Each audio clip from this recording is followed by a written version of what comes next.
Sikke en tiger. Nøj. Satans. Hvis hun godt kan lide velhængt kød, så er jeg leveret. Hun stiger på mig. Jeg mærker, hvordan hårene rejser sig på mig. Hun kommer. Hun kommer.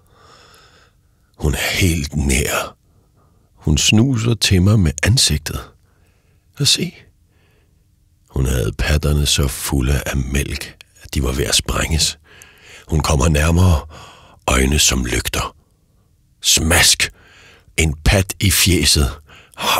Hvad skal det ligne at slå folk ihjel med patterne? Med 2 fingre tager jeg fat om brystvorten. Det skulle jeg ikke have gjort. Man skal aldrig kaste vrag på en tigers gæstfrihed. Den bliver som et vildt dyr. Klask, et bryst til. Tigermælk.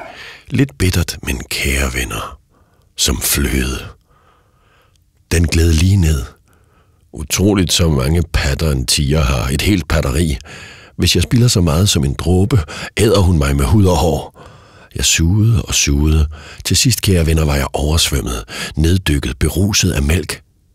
Nu står jeg bare reduceret til en karikatur af en fjamsejæger. En kliché af en genitialfikseret horebuk, absolut blottet for følelser, kun fisse og bolle i hovedet. Hvad har I selv gjort for, at det hele ikke bare skulle pladre ud i en grød? Og da jeg reagerede og søgte følelsesmæssige oplevelser, inspiration, lidenskab, forskellige eventyr, hvad blev der gjort for at forstå mig? Hvis jeg nu sang en lille sang, så gik det måske over. Hvad skal jeg synge?